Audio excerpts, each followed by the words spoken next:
नाम में दक्कन को उठावा नाम में दक्कन ले रावा और नाम में सारा काम कर तुम में काम में कोई ठीक है लाओ गंगा जल के चुंबन मंत्र का स्मरण करे तथा पाप जाते हैं माफी भगत ने गंगा की तपस्या करके के उद्धार के लिए गंगा जल को भूलोक में लाए दिखा कर बताए जो कि भाग्य जी ने गंगा जी ने दिलाया था और आप कह जाया कि आप कल का 30 चरण में वापिस हो जाए जिसने अपने पुत्र सगर के साथ 4 पुत्र को गंगा जल में पवित्र कर दिया था मनुष्य अवस्था में पाप किए भगवान कहे कि अवस्था में अभी के गंगा जी में प्रत्याशक भी मोक्ष हो जाए किसी महारण्य में किसी प्राणी की हत्या को इसी के द्वारा तथा कोई नरक में अग्नियों में गिर पड़ता है वैसे भी विमान पर चढ़कर ब्रह्मलोक में जाता है इसलिए सब पुत्र को अपने पिता की हत्या को गंगा जल में विसर्जित करना चाहिए भगवान कह रहे हैं कि बेटा बेटी ना चाहे कि 10 दिन का मान है 8 दिन आपका माँ बाप की गंगा जी में जरूर छोड़नी चाहिए यदि कोई वन में कोई वर्मा में चौराहे में मह में से प्राप्त नहीं हुआ जिस दिन समाचार सुने उसका दूसरा का पुतला बनाकर विधि पूर्वक दाह संस्कार करके वस्त्र को गंगा जल में विसर्जित करे जब आदमी को कोई समाचार नहीं मिले वो खत्म हो जाए कभी के बारे में बनाया जाए की बस में गंगा जल में विसर्जित करी जाए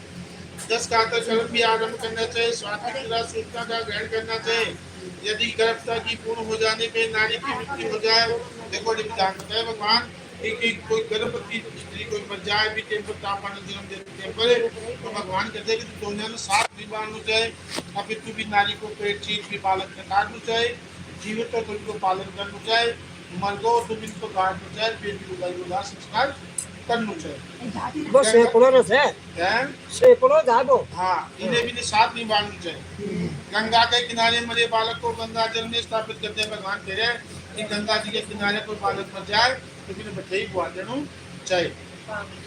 27 मास में भूमि पे गया इसके बाद बालक की अवस्था में दाह संस्कार करें हत्या विसर्जित करें जल कुंभ प्रदान करें बालकों को भोजन कराएं गर्भ में नष्ट होने पे कोई क्रिया नहीं होती भगवान कहे कि गर्भ में कोई नष्ट हो जाए की कोई क्रिया करो है दांत का बालक निकल जाए बड़े दूध को दान दे देना चाहिए इसी प्रकार मरने पे घंटा दान करें गीता भोजन करवाए कुमार बालकों को भोजन करवाए पूर्ण अवस्था में बालकों को भोजन करवाए 5 वर्ष की अवस्था में मरने पे तथा यज्ञों को 22 गुण का प्रदान करें एक अगरात पूर्ण अवस्था में बालक की मृत्यु होने पे वसुदी माँ नदी को छोड़कर एकादशी द्वादशी जीवित हो देखो कोई तो बाप जीव है वे तो खत्म हो जाए दाग में बचे रहे भगवान एक शादी करनी चाहिए स्त्री सूत्र के संस्कार किया गया उपनयन में वर्णों के लिए सभी समान क्रिया होनी चाहिए चाहे 8 वर्ष को मरो चाहे 7 वर्ष को मरो सबके लिए समान क्रिया होनी चाहिए जिसने थोड़ा कर्म किया अवस्था में स्वरूप देव है इसे करने से उसकी क्रिया को संपूर्ण होना चाहिए किशोर अवस्था में तरुण अवस्था में मैया दान पे चाहे भगवान शास्त्र दिया करते हैं चाहे जवानी में खत्म हो क्योंकि वर्षों को दान में होना चाहिए पददान में होना चाहिए सैयादान भी होना चाहिए गौदान भी होना चाहिए महादान भी होना चाहिए सभी पितर हो जाए हैं सभी पितर हो जाए सभी प्रकार के सन्यासी की मृत्यु होने पर पुत्र द्वारा दाह संस्कार किया जाना चाहिए तिलांजलि देनी चाहिए उनकी 10 का क्रिया करनी चाहिए क्योंकि खंडग्रास होने से नारायण स्वरूप हो जाता है अरे महात्मा मर जाए आगे कोई क्रिया करना है केवल दाह संस्कार करा दो कियो करा दो 10 का करा दो सफेदी करा दो बाको ऐसा करना है नारायण स्वरूप 3 ग्रहण करने से प्रेतत्व को प्राप्त नहीं होता